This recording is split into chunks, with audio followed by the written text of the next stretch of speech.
சாந்தி sister, குஷியா இருக்கிறீங்களா? ஓம் சாந்தி brother. குஷியா இருக்கிறோம். என்ன சொல்றாரு பாபா? இன்னைக்கு ஃபுல்லா நிறைய குஷியான விஷயங்கள் சொல்றாரு. என்ன சொல்றாரு? இன்னைக்கு பாபா எல்லைக்குட்பட்ட உலகத்தின் வீணான விஷயங்கள்ல டயத்தை வேஸ்ட் பண்ணாதீங்க, எப்பயும் உன்னதமான ராயல் சிந்தனைகள் எழுந்துகிட்டே இருக்கணுங்கிறாரு.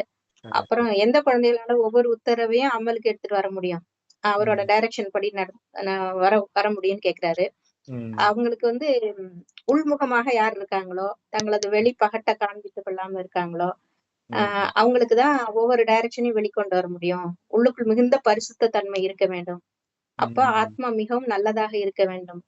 ஒரு தந்தையிடம் உண்மையான அன்பு இருக்க வேண்டும். ஒரு பொழுதும் உப்பு தண்ணீர் அல்லது கசப்பான சம்ஸ்காரம் இருக்கக்கூடாது. அப்போதுதான் தந்தையின் ஒவ்வொரு உத்தரவும் அமலுக்கு வரும் அப்படிங்கிறார். அவர் டைரக்ஷன் படி நம்ம செய்ய முடியும்ன்ற. Super super super.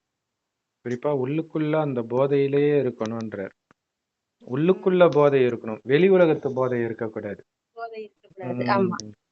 சோ அப்பதான் மனம் சுத்தமாக இருக்கும்.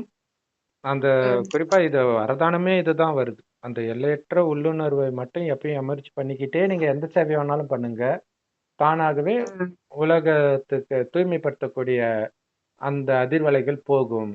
இதுதான் மிகப்பெரிய சேவைன்ற, எல்லையற்ற சேவைன்றார். சூப்பர். அடுத்தது என்ன சொல்றாரு சிஸ்டர்? குழந்தைகள் நினைவு யாத்திரையில் மட்டும் அமரவில்லை, நாம் ஸ்ரீமத் படி பரிஸ்தானத்தை ஸ்தாபனை செய்து கொண்டிருக்கிறோம் அப்படிங்கிற பெருமை தான் குழந்தைகளுக்கு இருக்கணும். கரெக்ட். இப்ப ஒரு அதான் இப்ப ஒரு பிரபாகரனே எல்டிடி ஸ்பீச் கொடுக்கும்போது அங்க இருக்கிறவங்க எல்லாம் தான் அனுபவிச்ச போதை, சாரி துக்கம், இந்த நினைவுல உட்கார்ந்துட்டு இருப்பாங்க. அந்த மாதிரி நமக்கும் இங்க சொல்றாரு, குப்பமேட்டுல உட்கார்ந்துட்டு இருக்கிறீங்க நீங்க, சொர்க்கத்துக்கு அழிச்சிட்டு போறேன். அந்த போதை இருக்கணும். எங்க போயிட்டு இருக்கிறோம், அந்த எதிரியை அழிக்கிறதுக்காக உட்கார்ந்துட்டு இருக்கோம். நம்ம கமாண்டர் இன் சீஃப் அங்க உட்கார்ந்துட்டு இருக்காரு எதிர. அந்த மிலிட்ரி உணர்வுல உட்காரணும்ன்ற. இதுதான் இங்க யோகம். நான் என்ன பண்றேன்றது நினைவு இருக்கணும் அப்படிங்கிறார். Super sir. நம்ம ராஜ்யத்தை ஸ்தாபனை பண்றோம். அதனால இது குப்பை நிரம்பிய உலகம், குப்பை நிரம்பிய மனிதர்கள். உங்களுக்குள்ள இருக்கிற குப்பையெல்லாம் நீக்கிட்டு வெளியில அழிச்சிட்டு வந்திருக்கிறார் பாபா. மீண்டும் நீங்க அழுக்க ஆகிடக்கூடாது, மீண்டும் மீண்டும் அங்க போயிடக்கூடாது. எல்லை இல்லாத தந்தையை பார்த்த உடனே உல்லாசமான உணர்வில் வந்துவிட வேண்டும் அப்படிங்கிறார். அந்த ஆனந்தம், அந்த ஆன்மீக போதை அது வரணும். அடுத்தது குறிப்பா பாபா சொல்றாரு, குழந்தைங்களுக்குன்னு ஒரு மிகப்பெரிய பல்கலைக்கழகம் கட்டுறார். இதுதான் அங்க ஜெருசலத்தை எழுப்பினேன் இப்படி எல்லாம் பைபிள்ல வரும். சோ இங்க எழுப்புறார், குழந்தைங்களை எடுத்துட்டு வரணும், ஒரு ராயலான ஹாஸ்டல் வேணும். ஏன்னா குழந்தைங்களுக்கு எப்படி உயர்ந்த எக்ஸாம் எழுத வைக்கிறது, உலகத்துக்கு எஜமானர் ஆக்குறது, இதை பற்றிய சிந்தனையிலே பாபா இருக்கிறாராம். இதனால அவருக்கு எந்த நன்மையும் கிடையாது. ஆனாலும் இந்த சிந்தனையில அவர் இருக்காருன்னா அவருக்கு சமமா நம்மளும் இருக்கணும். எப்படியெல்லாம் ஞானத்தை கொடுத்து குழந்தைங்களை சகோதரர்களை எழுப்புறது அப்படின்ட்டு. சொல்லுங்க சிஸ்டர். உண்மையில் உங்களுடைய ஆத்மா தூய்மையாக சதோ பிரதானமாக இருக்கும் பொழுது உடல் கூட எவ்வளவு சதோ பிரதானமாக அழகாக இருந்தது, ராஜ்யம் கூட எவ்வளவு உயர்ந்ததாக இருந்தது. உங்களது நேரம் இதை பற்றி தான் சிந்தனை பண்ணுமே தவிர தேவையில்லாத இந்த எல்லைக்குட்பட்ட விஷயத்தை நினைச்சு வீணாக்காதீங்கன்றார். அதுக்குதான் அதை ஞாபகப்படுத்துறார். அங்க ராவண ராஜ்யம் எவ்வளவு அழகா இருக்குதுன்னு சீதை பார்க்கல, ராமரோட வாழ்ந்த நாட்கள் எவ்வளவு அழகா இருந்ததுன்னு தான் பாக்குறாங்க. இதுதான் முக்கியமான விஷயம்.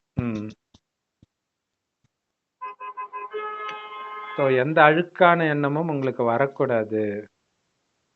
தேவையில்லாத ஒரு குழு அமுத்திக்கிட்டு இவன் இப்படி பண்ணான் அவன் அப்படி பண்ணான்னு கதைய சொல்லிட்டு இருக்கிறீங்க இல்ல. ஆளுக்கு ஒரு குரூப் ஒண்ணு அனுப்பிச்சுட்டு அது ரொம்ப பிடிச்சிருக்குது. ஜூம் கால் கதை அடிக்கிற இடமா ஆயிடுச்சு. அதுக்காக தான் அங்க சேர்றது. எப்படியா இருந்தாலும் அதை தான் யூடியூப்ல போட போறாங்களே, பாத்துடலாம்ல, இன்னும் எதுக்கு ஜூம் கால், அதுல எல்லாரையும் பாக்குறாங்களா, அது ஒரு சந்தோஷமா. சரி. ஸோ அப்ப மாயா என்ன பண்ணிடுது, அந்த மாதிரி ஆட்களை மூக்க பிடிச்சிடுது. அப்ப பாபா மேல அன்பு ம், இருக்காது. ம். அதுதான் மனிதன் நினைப்பது ஒன்று, கடவுள். ஆமா. நடப்பது ஒன்று. ஏன்னா நடப்பது ஒன்று. ஆமா. நாராயணன் ஆகணும்னு நினைச்சிட்டு வந்து உட்கார்ந்துட்டு பண்றது வேற விஷயம். அப்ப ம். பாபா கிட்டயே புத்தி போகாத மாதிரி அது அது சந்தோஷமா இருக்குது. இன்னொருத்தருடைய கதையை கேட்க கேட்க கேட்க கேட்க அப்ப உங்க ஆமா. பாபாவுக்கு ஞானத்தை கேட்காத மாதிரி உங்க காதை அறுத்து விட்டுருது. மத்ததெல்லாம் ம், கேக்குது. So, ம். அப்படி பண்ணி விட்டுருது. சொல்லுங்க sister. பாபா அது இது செய்யுங்கள்னு ம், உத்தரவு கொடுக்கிறாரு. ம், மிகவுமே ராயல் கம்பீரமான பெண் குழந்தைகளை அனுப்பி விடுகிறார். பாபா ம், நாங்கள் ட்ரெய்னிங்காக செல்லலாமா என்று ஒரு சிலர் கேட்கிறார்கள். ம். குழந்தைகளே முதலில் நீங்கள் உங்களது குறைகளை நீக்குங்கள் என்று பாபா கூறுகிறார். அதுதான் என்னிடம் முக்கியம். எவ்வளவு அவகுணங்கள் உள்ளன என்று தங்களை பாருங்கள். கண்டிப்பா. முதல்ல உங்கள இது பண்ணிட்டு அதுக்கப்புறமா ட்ரெய்னிங்க்கு போங்க. நீங்க செய்யுங்க சொல்றத அப்படிங்கிறாரு. விட உங்க குறை என்ன இருக்குதுன்னு தான் பார்ப்பாங்க. அத முதல்ல. ஆமா. அதுதான் உங்க கண்ணுக்கு டக்குன்னு தெரியும். ஏன்னா இது கலியுகம் இல்ல. இப்போ எவ்வளோ தேடி கண்டுபிடிச்சாலும் குறை கண்டுபிடிக்க முடியக்கூடாது. இல்ல வைரத்த அப்படி திருப்பி திருப்பி வைர வியாபாரி பார்த்தாலும் குறை தெரியாத மாதிரி மாறணும். அந்த மாதிரி வைரம் ஆகணும்ன்ற. ம். ம். சொல்லுங்க சிஸ்டர். நல்ல நல்ல மகாரதிகளை கூட மாயை ஒரேடியாக உப்பு தண்ணீரா ஆக்கி விடுகிறது. தந்தையை ஒரு ம். பொழுதும் நினைவு செய்யாத ம். அப்பேற்பட்ட கசப்பான குழந்தைகள் கூட இருக்கிறாங்களாம். ம். ஞானத்தின் வெளியில் ஷோ எந்த மிகவும் விஷயம். அதிகமாக ம். காட்டிக் கொள்கிறார்களாம். கண்டிப்பா. அதனாலதான் பாபா சொல்றாரு இங்க உள்ளதான் எல்லாமே இருக்கணும். அந்த தானம் கூட இல்லையா சொர்க்கத்தை நிறைய பேர் வந்து நான் சென்டருக்கு இவ்வளவு கொடுத்தேன் அவ்வளவு கொடுத்தேன் பாபாவுக்கு இவ்வளவு சேவை பண்ணேன் அவ்வளவு சேவை பண்ணேன் அங்கேயே முடிஞ்சிருச்சுன்றாரு. நீங்க ம். அனுபவிச்சதெல்லாம் அங்கேயே முடிஞ்சு போச்சு. பேசியே சந்தோஷப்படுத்திட்டீங்க. முடிஞ்சு போச்சு. அப்ப ஆமா. உள்ளுக்குள்ள அதான் அந்த இருந்து காயவே சாப்பிட்ட மாதிரி. முந்தி முரளியில சொல்வார்ல, பழுக்காமலே சாப்பிடுறது. பழக்காம அந்த காயவே கரெக்ட். சாப்பிட்ட மாதிரி. அதுக்கு பாபா சொல்றாரு இந்த ஞானம் உங்களுக்கு கடவுள் கிட்ட இருந்து தான் வந்திருக்கு. அவரே குப்தமா தானே இருக்கிறாரு. அப்ப ஏன் உங்களுக்கு என் பேர் வரணும் இது வரணும் அது வரணும்னு நினைக்கிறீங்க அப்படின்னு சொல்றாரு. ம். ஏன்னா அஞ்ஞானத்துல அந்த மாதிரி நடக்கும். அந்த ம். பிசினஸ் பார்ட்னர்லாம் பிச்சிட்டு போறதுக்குலாம் அதான் காரணமா இருக்கும். நான் இவ்வளவு பண்ணேன் நான் ம். நினைச்ச அளவுக்கு கிடைக்கல. அந்த நானுங்கிற அகங்காரம் வரும்போது கடைசியில அழிஞ்சுதான் போவாங்க. பிரிஞ்சு வந்து ஒரு பக்காவா இருக்கிறது ரொம்ப ரேர் தான் இல்லையா? சோ அந்த மாதிரி ஆயிடும். சோ சில குழந்தைங்க கொஞ்சம் பைசா படிக்காத இருக்கிறதுன்னா ஆமா. சொல்லுங்க. படிக்காதவங்க கொஞ்சம் மாதிரி பைசா இருக்கவங்க இருக்கிறது நேரத்தை. ம் போதை ஏறி விடுகிறது. ம் இங்க பணக்காரங்களை சொல்றாரு. ஆனா அனைத்தையும் இழந்து இருக்கிறோன்றதே தெரியல அவங்களுக்கு. சொர்க்கத்தில் இருந்ததை காட்டுனா தெரியும் எப்படி ஆயிருக்கிறீங்கன்ட்டு அப்படின்னு சொல்றாரு. ஆனா மாயா வந்து அனுமதிக்காது. அது ஒரு போதையிலேயே வச்சிருக்கோம். ஏன்னா அது ஒரு சக்திசாலி இல்லையா? பாபா கொஞ்சம் புகழ்ந்தா போதும் அதுலயே திருப்தி அடைஞ்சிடுறாங்க. ம். அடுத்து சேவை செய்யணும்ல, புகழ்றது தட்டி கொடுக்கறது இன்னும் நீங்க சேவை செய்யணும்ன்றதுக்காக. பாபா என்ன அப்படி அது ஒரு சொல்லிட்டாரு தெரியுமா, ஊக்கம்தான். அப்படி சொல்லிட்டாரு தெரியுமா. வரணும்ட்டு பாபா எல்லாம் புகழ்ந்து வைக்கிறார். தலை மேல தூக்கி வைக்கிறார். எல்லாம் செய்யறாரு. ம் குழந்தைகளுக்கு என்கரேஜ் பண்றதுக்காக. கரெக்ட். ஆனா அதுல திருப்தி மயங்கிடக்கூடாதுங்கிறாரு. திருப்தி அடைஞ்சிட்டு உட்கார்றதுக்காக அவர் சொல்லல, இன்னும் வேகமா ஓடுன்ட்டு சொல்றாரு. சோ பாபா அப்படிதான் நினைக்கிறாராம். இரவு பகலா இன்னும் குழந்தைங்களுக்கு நிறைய யூனிவர்சிட்டியை உருவாக்கணும் அப்படின்ட்டு. ஏன்னா இது எதுக்கு? சொர்க்கத்துக்கு போறதுக்காக. அது ஞாபகம் இருந்தா சந்தோஷத்தின் அளவு அதிகரிச்சுட்டே இருக்கும். சொர்க்கத்துக்கு போறோன்றது உண்மை. ஆனா அது ஞாபகம் இருக்குதான்றது முகத்துல தெரிஞ்சிடும் இல்லையா? அந்த ம். ஞானத்தை கொடுக்கும்போது நான் சொர்க்கத்துக்கு போறேன் இவங்களையும் அழிச்சிட்டு போறேன் அந்த போதை. ஒரு மதத்தை மாற்ற வர்றவங்களுக்கே அவ்வளவு போதை இருக்குது. ம். அந்த மதத்துக்கு ஆமா. போயிட்டா அவன் கஷ்டமெல்லாம் போயிட போறது கிடையாது. அந்த மதத்தை மாத்த வரவனுக்கும் கஷ்டம் போறது கிடையாது. ஆனா இங்க ம். நாமும் ஆனந்தமா இருந்து மற்றவர்களே ஆனந்தமான உலகத்துக்கு எடுத்துட்டு போறோம்னா எவ்வளவு போதை இருக்கணும்ன்ற அதே. அதுக்கு அதுவும் சிந்தனை 2500 பண்ணிட்டு வருஷத்துக்கு கொண்டு போறோம். 2500 வருஷத்துக்கு கரெக்ட். இந்த தண்ணி அடிக்கிறவனை பத்தி பாபா சொல்றாரு. தண்ணி அடிச்சா ஒரு கடனாளிக்கு கூட உலகத்துக்கே ராஜா மாதிரி ஒரு நினைப்பு இருக்குமா. போதை போனவனே எல்லாம் புஷ்ஷுன்னு போயிடுச்சு. ஆனா இங்க ஆமா. இந்த ஆன்மீக போதை ஏற ஏற உண்மையிலே நீங்க ராஜாவா ஆகுறீங்க. ம். அதுக்கான படிப்பையும் கட்டளையும் கொடுப்பதற்காக பாபா வந்திருக்கிறாருன்ற சுத்த அகங்காரம் இருக்கணுமே தவிர தவறான அகங்காரம், தேக உணர்வின் அகங்காரம் இருக்கக்கூடாது. இங்கத்து விஷயத்த வச்சு அகங்காரம் இருக்கக்கூடாது. நான் என்ன பதவி ம். தெரியுமா, எத்தனை வருஷம் ஞானத்துல இருக்கிறேன், இது இருக்கக்கூடாது. சொர்க்கத்துக்கு போயிட்டு இருக்கிறேன், அதுதான் இருக்கணும். அதையும் சொல்றாரு. அந்த போதை இருக்கணும், அதே நேரத்தில் அப்படியே அந்த போதை ம். ரூபத்திலே இது உள்ள வந்துரும். ஜாக்கிரதையா இருக்கணும். நான் நேத்து சொன்னார் இல்லையா, முக்கா பங்கு முழுங்கினா கூட தெரியல பாபா குழந்தைங்களுக்குன்ட்டு. ம். சொல்லுங்க சிஸ்டர். அப்புறம் உங்களுக்கு காதல் திருமணம் ஆகியுள்ளது அல்லவா? காதல் ம். திருமணத்தில் எவ்வளவு கரெக்ட். அன்பு இருக்கிறது. இவரோ கணவர்களுக்கெல்லாம் கணவன் ஆவார். அது கூட எத்தனை பேருக்கு காதல் திருமணம் ஆகிறது? ஒருவருக்கு ம். மட்டுமே ஆகிறதா என்ன? எங்களுக்கோ கரெக்ட். சிவபாபாவுடன் நிச்சயதார்த்தமாகி விட்டது என்று எல்லாரும் கூறுகிறார்கள். நாமோ மதுரை மீ சொர்க்கத்தில் போய் மதுரை மீனாட்சி ம். திருக்கல்யாணத்துல அப்படித்தானே இருக்கும். எல்லா பொண்ணுங்களும் தாலி கழட்டி மாத்துவாங்க. ஒரு ஆமா, சிவன், அதுலயே புரியுது பாருங்களா, சிவன் ஒருத்தர், தாலி கட்டிக்கிறது பல பேர். ஆமா. அப்ப ம். இத்தனை பேருக்கு நிச்சயமாகுது. எதுக்கு நிச்சயமாகுது? சொர்க்கத்துக்கு போறதுக்கு நிச்சயமாகுது. பாபாவுக்கு நிச்சயம் ஆனவனே சொர்க்கத்துக்கு போறதும் நிச்சயம். அப்ப எவ்வளவு சந்தோஷம் இருக்கணும். அலங்காரப்படுத்திக்கிட்டே இருக்கிறாரு நம்மள. அலங்கார பிரியர்னு விஷ்ணு சொல்லுவாங்க. ஆனா அலங்காரம் பண்றதுல பிரியமானவர் சிவபாபா. அலங்காரம், அபிஷேகம் எல்லாமே அவர் தான் பண்றாரு. ஸோ அந்த போதையும் இருக்கணும். ஸோ அதுதான் கண்ணாடியில பார்த்துக்கிட்டே இருக்கிற மாதிரி இருக்கும். அவர் அலங்காரம் பண்றத பார்த்துக்கிட்டே இருந்தா போதும். அலங்காரம் கலையாம பார்த்துக்கணும். ஆனா அடிக்கடி அப்படியே மாயை தூங்க வச்சு மேக்கப் போட்டு படுத்து எழுந்திரிச்சாலே அலங்காரம் எல்லாம் போயிடும் இல்லையா, ட்ரெஸ் எல்லாம் கலைஞ்சு இதாயிடும். ஸோ அது அப்ப மாயின்ற உறக்கம், அதாவது அந்த உடல் உணர்வுக்கு வந்துடக்கூடாது. நினைக்க நினைக்க சதோபிரதானம் ஆகிட்டு இருக்கிறன்ற போதை இருக்கணும். ஏன்னா இது யாருக்குமே தெரியாது. யாருக்கும் தெரியாதது உங்களுக்கு மட்டும் தெரிஞ்சிருக்குதுன்றதே போதை. அந்த போதையே போதை ஏத்தக்கூடிய போதை அது இருக்கணும்ன்றார். சொல்லுங்க சிஸ்டர். அதீந்திரிய சுகம் பற்றி கோபியர்களிடம் கேளுங்கள் என்று பாடல் கூட உள்ளது. இப்பொழுது உங்களது ஆத்மாக்கள் எவ்வளவு சீச்சியாக உள்ளது. எப்படி மிகவும் சீச்சியான குப்பையில் அமர்ந்தது போல அவர்களை தந்தை மாற்றுகிறார். நம்ம அதான் குப்பையில உட்கார்ந்துருக்கோம். ஆத்மா அந்த அளவுக்கு கீழே இறங்கிடுச்சு. அப்பா வந்துதான் மாற்றுகிறார், மறுமலர்ச்சி ஏற்படுத்துகிறார். மனிதர்கள் சுரப்பிகளை மாற்றம் செய்கிறார்கள். அந்த ஹார்மோன்ஸ், இந்த செரட்டோனின், மெலட்டோனின் இதெல்லாம் சொல்றாங்களே, அதை இன்கிரீஸ் பண்றதுக்கு இப்ப என்னென்னமோ மாத்திரை எல்லாம் கண்டுபிடிச்சு பண்ணிட்டு இருக்காங்க. அந்த குஷி வர்றதுக்கு ஆனந்த சுரப்பின் தமிழ்ல சொல்லுவாங்க. கரெக்ட். அப்ப அவங்களுக்கு அவ்வளவு சந்தோஷம் வந்துருது. ஸோ டிப்ரெஷன்ல இருக்கிறவங்களுக்கு அந்த சுரப்பி மாத்தின உடனே அந்த சந்தோஷம் வந்துடுது. ஸோ அந்த மாதிரி பாபாவே கிடைச்சிட்டாரு அப்படின்னா வாழ்க்கையே மாறிடுச்சு. இப்ப புது குழந்தை ஆயிட்டீங்க.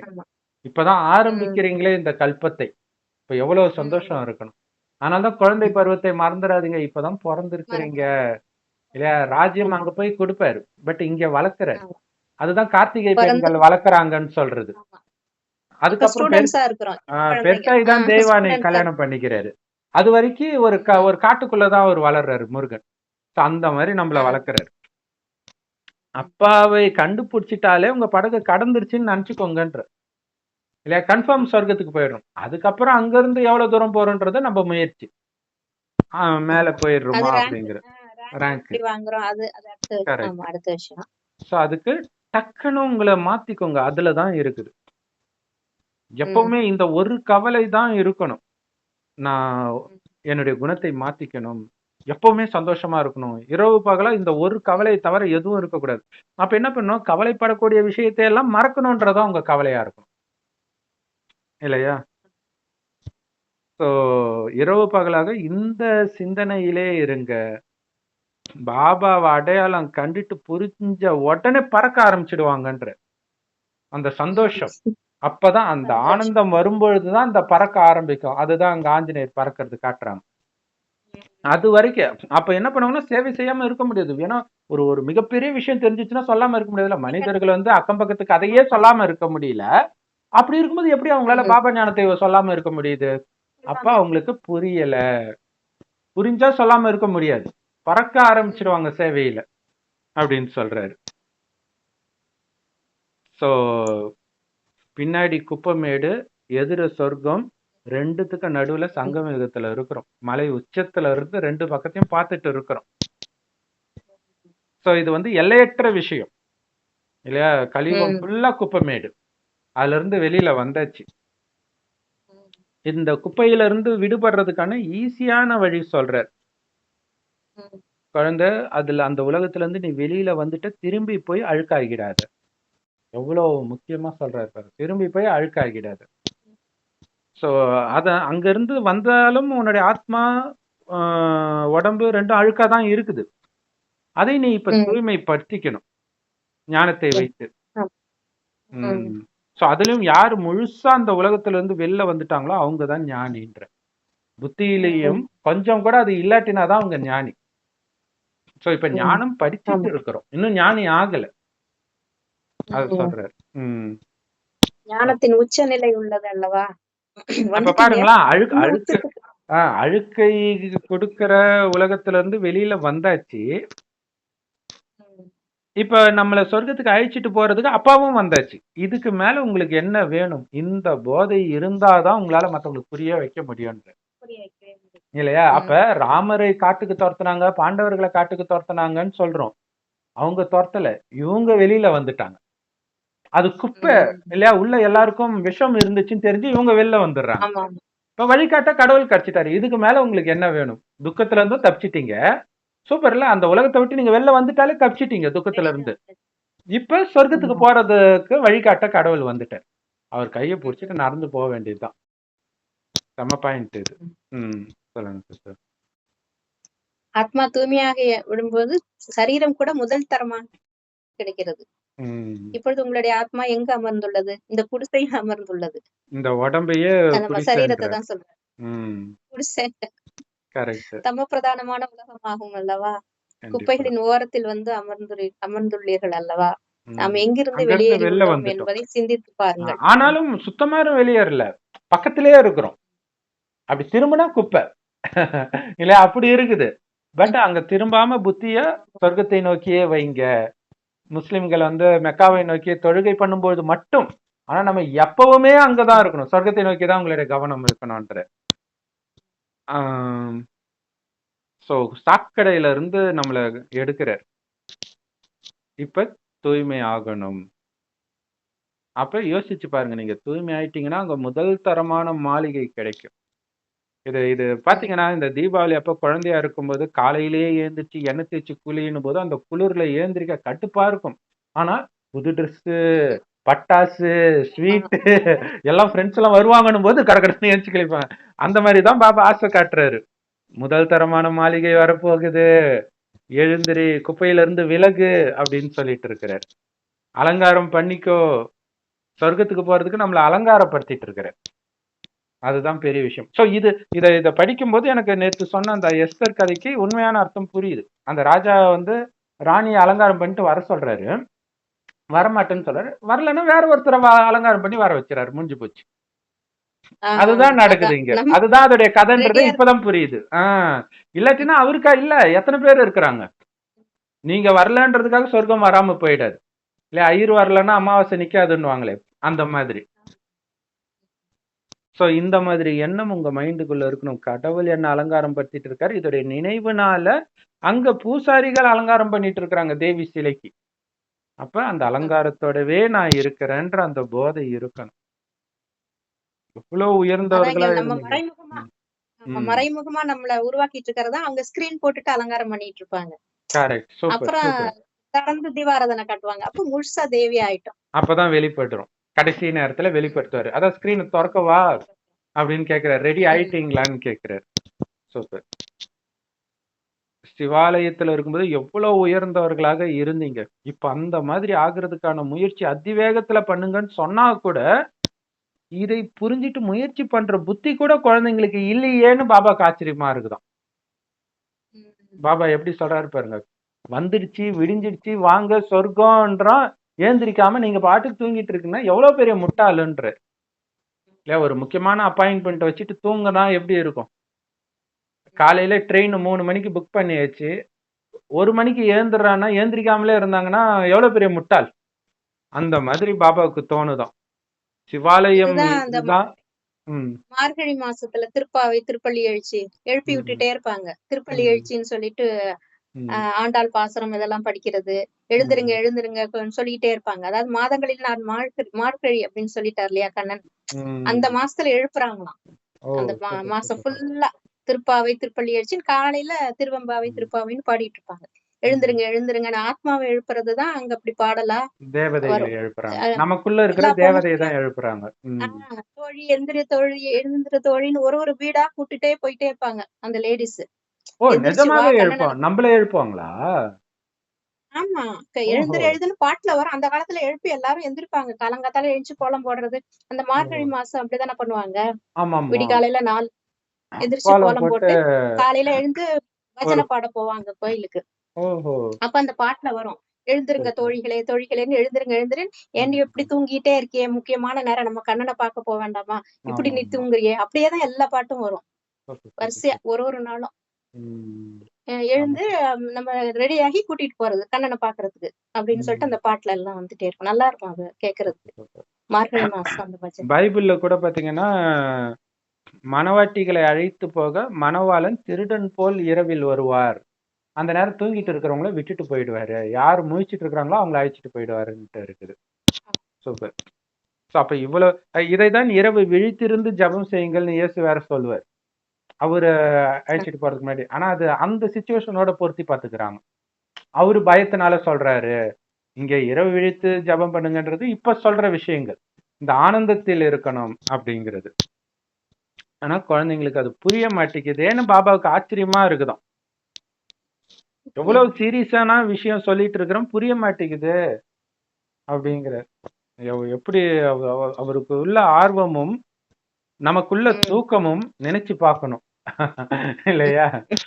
சோ எங்க இருந்து உங்களை நான் எழுப்பி எடுத்துட்டு வந்திருக்கிறேன் தெரியுமான்னு பாபா இங்க கேட்கறது தான். பைபிள் குரான்ல பாத்தீங்கன்னா எகிப்து கிட்ட இருந்து எகிப்தியர்கள் கிட்ட இருந்து அடிமைகளாக இருந்தவர்களை மீட்டுட்டு வருவாங்க. அதை அடிக்கடி நினைச்சு பார்க்க சொல்லுவாங்க. எங்க இருந்து உங்களை நான் அழைச்சிட்டு வந்தேன், கர்த்தர் உங்களை பலமான கரத்தினாலே எழுப்பி வந்தாருன்னுவாங்க. இங்க எழுப்புற விஷயம் அது. அங்க கதையாக அப்படி ஆமா. காட்டிட்டாங்க. ம். அதான் கடைசி நேரத்துல கல்லறையில இருந்து எழுப்புவேன், எழுப்புவேன்னு வரும் இல்லையா? பைபிள்ல கூட. Correct, correct. கனவுல இருக்கிற மாரி தான் நம்ம இருக்கிறோம்னு சொல்லிட்டு. கரெக்ட். இதுல பாத்தீங்கன்னா ஒரு விதத்துல ராமாயணம் மகாபாரதத்தை விட பைபிள்ல கரெக்டா இருக்கு. ஏன்னா அடிமையா இருந்து எழுப்பிட்டு வர மாதிரி. இங்க ராஜ பதவியில இருந்து போயிட்டு திரும்பி வர மாதிரி இருக்கு. அதனால ஆனா அதுவும் கரெக்ட் தான். காலச்சக்கரம் அவங்களுக்கு பாதியில இருந்து காட்டுறாங்க. ஏன்னா அவங்க ஜென்மமே அது பாதியில கரெக்ட். இருந்து தானே வருது. சோ ரெண்டுமே கரெக்ட் தான் வருது. Super, super. ஆனா கடவுள் அவங்கள வழி நடத்துற மாதிரி இருக்கும். இங்க இவங்களை யார் வழி நடத்துறாங்கன்றது மறைவா இருக்கும். அதுதான் பிரச்சனை. அங்கேயாவது கிருஷ்ணர் காட்டுவாங்க. ராமருக்கு வந்து யாருமே அப்படி வழி நடத்துற மாதிரி காட்ட மாட்டாங்க. எல்லாரும் ஆச்சரியப்படுவாங்க. ராமருக்கு யார் இதெல்லாம் சொல்லி கொடுக்குறான்னு தசரதனே யோசிப்பாரு. அப்ப அப்படி யோசிக்கிறாங்கன்னா என்ன அர்த்தம்? கண்ணுக்கு தெரியாத ஒருத்தர் சொல்லி கொடுக்குறாரு. சூப்பர். சோ ஆனா காட்டுல 2 பேரும் ராமர், சீதை 2 பேரும் ஒரு சிவலிங்கத்தை வச்சு சிவனைத்தான் நைட்டு ஃபுல்லா வழிபட்டாங்க. உட்காந்து தியானம் பண்ணிட்டே இருப்பாங்க. பண்ணிட்டு இருப்பாங்க. ஒரு குருவை பார்க்க போறதுக்கு முன்னாடி கூட ஒரு முனிவர் சொல்லுவாரு, இன்னைக்கு சிவராத்திரி நம்ம கண் விழிச்சிட்டு அப்புறம் போலான்ட்டு சிவனை நினைத்து பாடுவார் அவரு. ஸோ இந்த மாதிரிலாம் வரும். ஸோ பாண்டவ அரசாங்கத்தை யார் முந்தைய கல்பத்துல ஸ்தாபனை பண்ணாரோ அவரே இப்ப வந்திருக்கிறார். வந்து சொல்றார், சொர்க்கமாக இருந்த பாரதம் தான் இப்ப நரகமாக இருக்குது. அவங்க துவாரகைய கடலுக்கு அடியில தேடிட்டு இருக்கிறாங்க. அதுதான் இன்னைக்கு இப்படி ஆயிருக்குதுன்னு அவங்களுக்கு தெரியல. கடலுக்கு அடியில இருக்குது போல இருக்குன்னு தேடிட்டு இருக்கிறாங்க. அங்க ஏதோ ஒரு ராஜ்யம் போயிருக்குது, அதுதான் துவாரகைன்னு நினைச்சிட்டு இருக்கிறாங்க. சரி. சோ பாபாவுக்கு வந்து ரொம்ப கருணை. முற்றிலும் தமோ பிரதானமாக நீங்க மாறிட்டீங்க. அதனாலதான் பாபா இங்க துக்கம் தாங்க முடியல, வீட்டுக்கு அழைச்சிட்டு போங்க அப்படின்னு சொல்றீங்கல்ல. இதெல்லாம் இங்க உட்காரும் போது உங்களுக்கு ஞாபகம் இருக்கணும். நான் கூப்பிட்டனே வந்திருக்கிறாரு அப்படிங்கிற அந்த உணர்வுல உட்கார்ந்துட்டு இருக்கணும்ன்றார் பாபா முன்னாடி உட்காரும் போது. இதெல்லாம் இருந்தா தூக்கம் வராது. ஆனா நீங்க சும்மா ஒளி புள்ளியா பார்த்தா எதுக்கு பாக்குறேன்னே தெரியல. பக்தி மாதிரி ஆயிடும்ல இது. பக்தியிலயாவது ஒரு அப்படியே நகை அலங்காரம் எல்லாம் பண்ணிருக்கிறதுல அதுல ஒரு ஆனந்தமா தரிசனம் பார்ப்போம். ஆனா இங்க ஒரிஜினல் கடவுள். ஆனா அவர் யாரு, எதுக்கு வந்திருக்கிறாரு, இதுக்கு முன்னாடி நம்ம என்ன நிலைமையில இருந்து அழைச்சோம், இதெல்லாம் நினைச்சு பாருங்கன்ற. அப்பதான் அந்த போதை, அந்த ஒரு அதுதான் டீச்சர். சின்சியாரிட்டி வரும். அதுதான் ஆசிரியரா நினைச்சு பாருங்கன்னு சொல்றது. அவர் சொல்றத நினைச்சு பார்க்கும்போது தானே அந்த போதை நமக்கு ஏறும். போதையும் வரும், அதுதான். இதன் மீது உள்ள வெறுப்பும் வரும். நல்ல ஏழை குழந்தை வந்து அந்த ஏழையா இருக்கிறன்றத உணர்ந்த குழந்தை நல்லா படிக்கும். அந்த உணர்றதுல தான் இருக்குது. அப்பா அம்மா இவ்வளவு கஷ்டப்படுறாங்க, நம்ம வந்து இப்படி இருக்கக்கூடாது, இந்த குடும்பத்தை நம்ம ஒரு லெவலுக்கு எடுத்துட்டு வரணும்னு நினைக்கிற அந்த குழந்தை தான் படிக்கும்.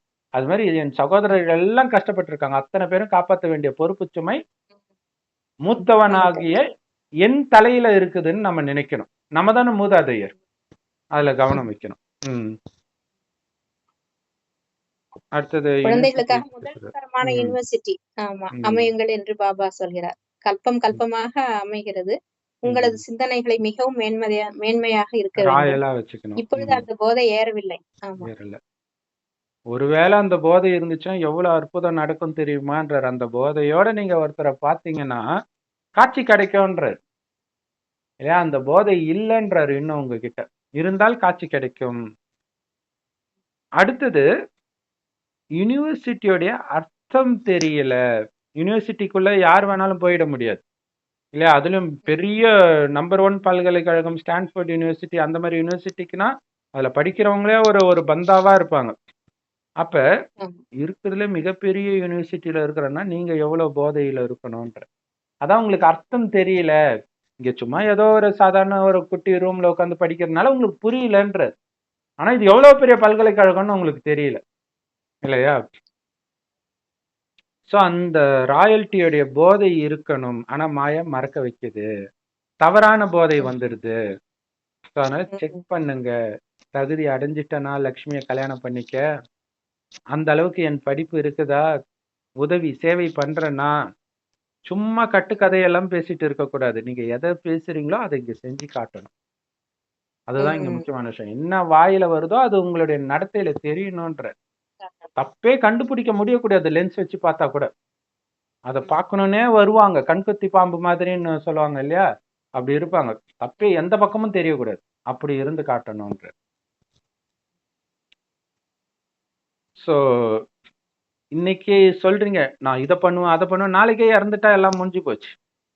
அதனால நினைக்கிறத அப்பவே பண்ணிடணும். நாளைக்குன்னா மரணம் வந்துடும்ன்ற. இது சொல்லிட்டு அப்படியே சொர்க்கத்தில் திடீர் மரணம் இருக்காது, மரணத்துக்கே அங்க வேலை கிடையாதுன்ட்டார், அனுமதியே கிடையாதுன்ட்டார். சொல்லுங்க சிஸ்டர். ராவணராஜ்யம் மற்றும் ராமராஜ்யத்தின் பொருளை கூட புரிந்து கொள்ள வேண்டும். இப்பொழுது உங்களுடைய சண்டை இருப்பதே ராவணனுடன் தான். தேக அபிமானம் கூட என்ன அற்புதம் செய்து விடுகிறது, முற்றிலுமே பதிதமாக தூய்மையற்றவராக ஆக்கி விடுகிறது. அதுவும் பெரிய அற்புதம் தானே. பாபா குல்பாட்டி வைக்கிறாரு, ஒரு செகண்ட்ல குப்பை ஆக்கிடுது. என்னதான் மாய மந்திரம் போடுதோ தெரியல அப்படின்ட்டு சொல்லுவாங்களா. திருமணமானவனே மனைவி வந்து என்னதான் சொன்னாலோ தெரியல, அவ்வளவு பாசமா இருந்த பையன் டக்குன்னு என்ன வெறுக்கிறான்ட்டு, அந்த மாதிரி மாயா பண்ணிடுதுன்றார்.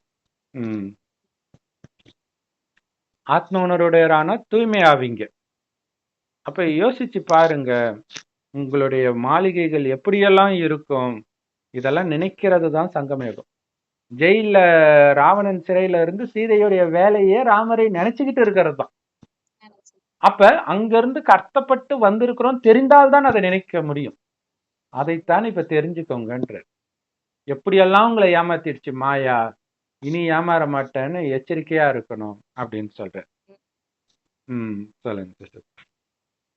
இப்பொழுது நீங்களோ சங்கமத்தில் வந்துள்ளீர்கள், வரிசை கிரமமாக திருந்தி கொண்டிருக்கிறீர்கள். உங்களது ஆத்மா தூய்மையற்று இருக்கும் காரணத்தினால் சரீரம் கூட தூய்மையற்றதாக கிடைத்துள்ளது. இப்பொழுது உங்களை சொர்க்கவாசி ஆக்குவதற்காக நான் வந்துள்ளேன். நினைவின் கூடவே தெய்வீக குணங்களும் கூட வேண்டும். கண்டிப்பா நினைவு, தெய்வீக குணங்கள், ஆமா, அஷ்ட சக்திகள் எல்லாத்தையுமே நம்ம அதை இம்ப்ரூவ் பண்ணிட்டே இருக்கணும். ஏன்னா இது சித்தி வீட்டுக்கு போற மாதிரி கிடையாது. சித்தி வீட்டுக்கு போற மாதிரி அப்ப அவ்வளவு கவனம் கொடுக்கணும். சொர்க்கத்துக்கு போறது குரான்ல இருக்கும். தானாகவே உன்னை வந்து சொர்க்கத்துல நுழைய விட்டுருவார் அல்லாஹ், சோதிக்காமல், பொறுமை இருக்குதான்னு செக் பண்ணாம, சகிச்சுக்கிற சக்தி இல்லாமல் செக் பண்ணாம, அதுலயே வருது இந்த ஞானம். ஸோ அதனால என்ன ஆனாலும் தெய்வீக குணம் மாறாமல் இருக்குதா. ராமர் விட்டு காட்டுக்கு துரத்தப்பட்டதுக்கு காரணமானவங்களை கூட ஒரு வார்த்தை தப்பா பேசுறாரா அதெல்லாம் செக் பண்ணிக்கிட்டே இருக்கிறாங்க. மார்க் இல்லையா? ஒரு இடத்துலயும் அவர் தப்பா பேச மாட்டார், புகழ்ந்துதான் பேசுவார். அதுதான் பெரிய விஷயம். சோ மாயையோடு யுத்தம் மறைமுகமாக பண்ணக்கூடிய மறைமுக போர் வீரர்கள் நீங்க. ஸோ இதோடைய நினைவாக அங்க வந்து under ground operation, sting operation, மறைமுகமா மிலிட்ரி அதெல்லாம் இருக்குது. கரெக்ட். ஸோ மாயையை வெற்றி கொள்வதற்காகத்தான் ஒட்டுமொத்த உலகத்தையும் வெற்றி கொள்கிறீர்கள்னு இருக்கு. மாயை வெல்வதன் மூலமா தான் ஒட்டுமொத்த உலகத்தையும் நம்ம வெற்றியை அடையிறோம். அதற்காக தான் மாயை வெல்றது, சும்மா கிடையாது. உலக ராஜ்யமே கிடைக்குது இதனால. இது ஞாபகம் இருக்கணும். ஆனா மாயை ஞாபகம் வச்சுக்க விடுமா? மறக்க வச்சுக்கிட்டே இருக்கும். ஸோ அந்த ஞாபக மறதி தான் நீங்க யுத்தமே. மறக்க வச்சுக்கிட்டே இருக்கும், நீங்க ஞாபகப்படுத்திக்கிட்டே இருக்கணும், கெட்டியா பிடிச்சிக்கணும். மார்க்கண்டேயன் சிவலிங்கத்தை பிடிச்சிக்கிட்ட மாதிரி நினைவுனால அவரை பிடிச்சிக்கணும். நான் உன்னை மறக்க மாட்டேன், மறக்க மாட்டேன், மறக்க மாட்டேன். அது எட்ரா கையன்னு வெட்டிக்கிட்டே இருக்கும் சிவலிங்கத்துல இருந்து. ஸோ இங்க இந்த யுத்தத்துக்காக நீங்க விரலு கூட அசைக்க தேவையில்லை. நினைவு தான், வேற எதுவுமே கிடையாது. ஸோ நடந்தாலும் சுத்தினாலும் நினைவு யாத்திரையில இருந்துகிட்டே இருங்க. ஞானத்தை படியுங்க. எப்படி இருந்து நான் இப்ப எப்படி ஆகி இருக்கிறேன் இல்லையா? சொர்க்கத்துல இருந்து அனைத்தையும் இழந்து வந்திருக்கிறேன். குப்பையிலிருந்து இப்ப மேட்ல ஏறிட்டேன். அங்கேயும் பாத்தீங்கன்னா வா சூப்பர். பைபிளும் இதே மாதிரி தான். ஒரு இடத்த வந்து எரிப்பாங்க. அந்த இடம் ஃபுல்லா ஓரின சேர்க்கையில ஆயிடுவாங்க. லோத்துடைய இடம். அதை நான் எரிக்க போறேன், நீ போயிடு உன் குடும்பத்தோட லோத்த சொல்லுவார். திரும்பி பார்க்காம போட்டு மனைவி திரும்பி பார்ப்பாங்க, மண்ணு தூண் ஆயிடுவாங்க. அப்புறம் தன்னுடைய மகளை அழிச்சிட்டு ஒரு மலை மேல ஏறி போவார். அந்த மலை தான் சங்கம யுகம் இல்லையா? அந்த குப்பையில இருந்து வெளியில ஏறி மலைக்கு வந்திருக்கிறோம். இப்ப சொர்க்கத்துக்கு போகணும் அப்படிங்கறதுல கவனம் இருக்கணும். சூப்பர். ஸோ எவ்வளவு ஈஸியான வழியை பாபா சொல்லி கொடுக்கிறார் இல்ல? இது ஒரு கதை மாதிரி நினைங்க. என்னுடைய கதை, நான் எப்படி இருந்தேன் தெரியுமா அப்படின்னு நினைங்க. அப்புறம் மாயை என்னை எப்படி பண்ணிச்சு, இப்ப எல்லா ராஜ்யத்தையும் நான் அடைய போறேன். வந்து என்னை குழந்தையாக்கி அலங்காரம் பண்ணிட்டு இருக்கிறார். ராஜ உடையில அலங்காரம் பண்ணிட்டு இருக்கிறார். ஸோ எங்க இருந்தாலும் ஆத்மால இருக்கிற குப்பையை நீக்க முடியும். பண்ண வேண்டியதெல்லாம் ஆத்மானு வந்து அப்பாவை நினைவு பண்ணிக்கிட்டே இருந்தா போதும். இதை தவிர உங்களுக்கு எந்த சுமையும் கிடையாதுன்ட்டு. எப்ப பாபா குழந்தை ஆயிட்டீங்களோ அன்னைக்கே நீங்க சுதந்திரவாளிகள். சுதந்திரவாளிகள்ன்ற வார்த்தையே பைபிள்ல இருக்கும் இல்லையா? சுதந்திரம் அடைஞ்சிட்டீங்க. இப்ப எதுக்கும் உங்களுக்கும் சம்பந்தம் கிடையாது. இது வேற ஜென்மம் இது. ஆனாலும் அந்த ஜென்மத்துடைய கணக்கு முடிக்காமலே வந்துட்டோம். அதனால கணக்கை மட்டும் முடிச்சிட்டு வந்துடுங்கன்ற. வேற ஜென்மம் தான், ஆனா கணக்கு முடிக்கிறீங்க. போன ஜென்மத்துல அப்பா அம்மாவுக்கு கடமை செய்யாம செத்துட்டோம்னு வச்சுக்கோங்க, அந்த மாதிரி அந்த கடமையை போய் செய்யறோம், அவ்வளவுதான். ஆனா இப்ப அந்த பற்று இருக்கக்கூடாது. ஏன்னா போன ஜென்மத்து அம்மா வந்து நமக்கு இப்ப ரோட்ல பிச்சை எடுக்க கூட வந்திருக்கலாம். உங்களுக்கு எதுவுமே தெரியாது. அவங்க முன் ஜென்மத்து அம்மான்னு தெரிஞ்சா கூட உங்களுக்கு அந்த பற்று இருக்காது. சோ அந்த மாதிரி இருக்கு. அந்த அம்மா அப்பா இறந்ததுக்கு அப்புறம் இந்த திதி இதெல்லாம் செய்யறாங்க இல்லையா? அவங்க உயிரோட இருக்கும்போது செய்ய முடியாம போயிடுச்சு. அததான் அந்த ஆத்மாவை திருப்திப்படுத்துறதுதான் இந்த மாதிரி எல்லாம் செஞ்சுட்டு இருக்காங்க. இப்ப நம்ம பண்றதா திதி. உண்மையிலே இப்ப நம்ம தேவசம் தான் பண்ணிட்டு இருக்கிறோம். எல்லாருக்கும் திதி தான் கொடுத்துட்டு இருக்கிறோம் எல்லாருக்கும். சோ இத புரிஞ்சுக்கணும். Super super. Love you Baba. இதை தவிர வேற எந்த பந்தனமும் கிடையாது. நீங்க டாய்லெட் போகும்போது கூட பாபாவை நினைக்கலாம். மாதவிடாய் காலத்துல பாபாவை நினைக்கலாமா? மாதவிடாய் காலத்துல கோயிலுக்குள்ளே போக கூடாதுன்னுவாங்க. இங்க பாபா சொல்ல, நீங்க டாய்லெட் போகும்போது கூட என்ன நினைக்கலாம். எந்த பந்தனமும் கிடையாது. பொட்டு வைக்க தேவையில்ல, பூ வைக்க தேவையில்ல, பக்தி மார்க்கத்தின் எந்த விஷயமும் பண்ண தேவையில்ல. ஆனா நீங்க சேவை பண்ணும்போது கோயிலுக்கு போகும்போது பொட்டு வச்சுட்டு போனாதான், இல்லைன்னா கிறிஸ்டின் நினைச்சிடுவாங்க வெள்ளை ட்ரெஸ் போட்டு. பிரச்சனையே ஆச்சு ஒரு தடவை. அங்க யுக்தியாக பண்ணணும். ஜென்ரலா சொல்றார் எதுவும் தேவையில்லைன்ட்டு. ஆனா அந்தந்த இடத்துக்கு யுக்தியாக நம்ம மாறிக்க வேண்டியதுதான். அதாவது உடலுக்கும் நமக்கும் சம்பந்தம் இல்ல, ஆத்மாவுக்கும் உடலுக்கும் சம்பந்தம் இல்ல. அதனால நீங்க அதை பத்தி கவலைப்பட வேண்டாம். கண்டிப்பா. நான் சொன்னார்ல, ட்ரெஸ் கூட வெள்ளை தான் போடணும்னு நான் ஒன்னும் சொல்லலன்னு சொல்றாரு. சோ அதுக்கு பேலன்ஸா இப்ப சொல்றாரு, நீங்க பொட்டு கூட வைக்க வேண்டிய அவசியம் கிடையாதுன்றது. அதாவது கண்டிப்பா வச்சாகணும் அப்படி கிடையாது. அதனால கண்டிப்பா வைக்க கூடாதுன்னு கிடையாது. செலவு பண்ண தேவையில்லைன்னு சொல்றாரு. அந்த பொட்டு வாங்குற காசு கூட நீங்க செலவு பண்ண தேவையில்ல. ஒரு பைசா செலவு இல்லாமல் உலகத்தின் அதிபதி ஆகுறீங்க வீட்டுல உட்கார்ந்தபடியே.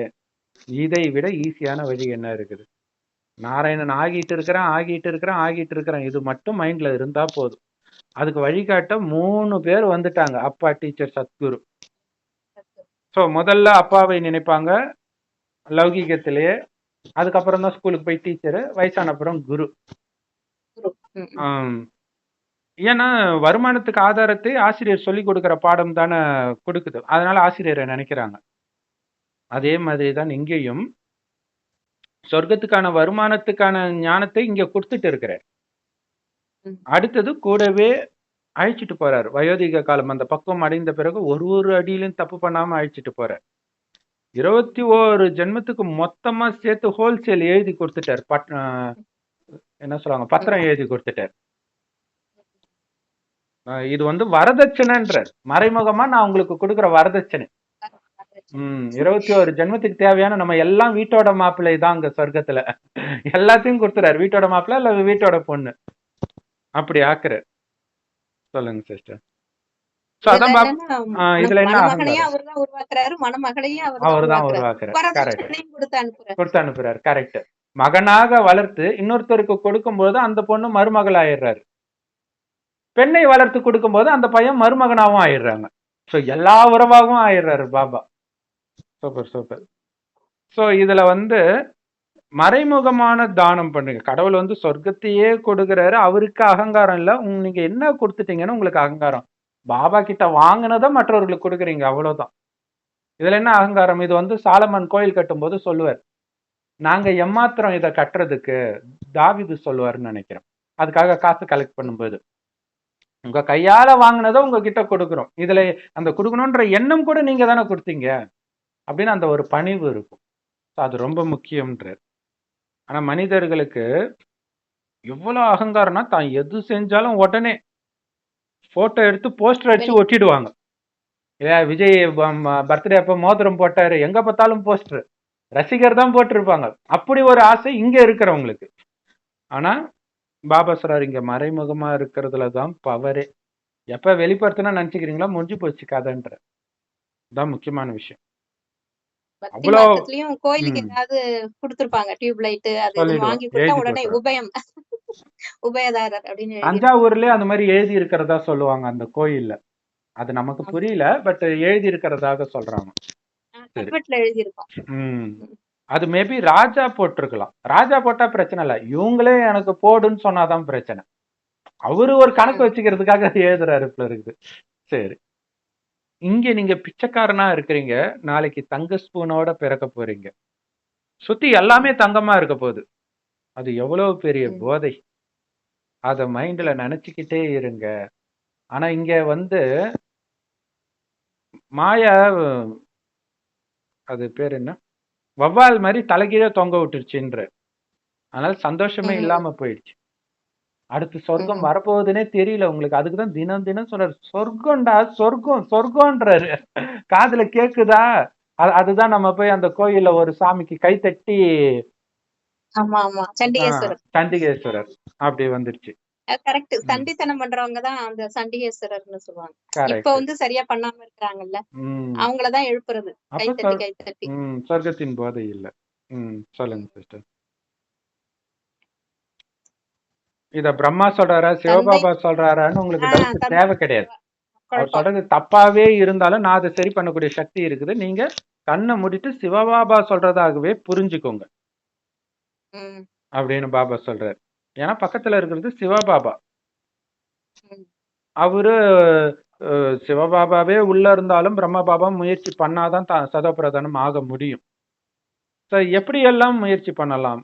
சமைக்கும் போது முயற்சி பண்ணுங்க. நினைவிலே சமைச்சு அந்த உணவு சாப்பிடுறது, அதோடைய மகிமை தான் பிரம்ம போஜன் அந்த பிராமணர்கள் பாடுறாங்க.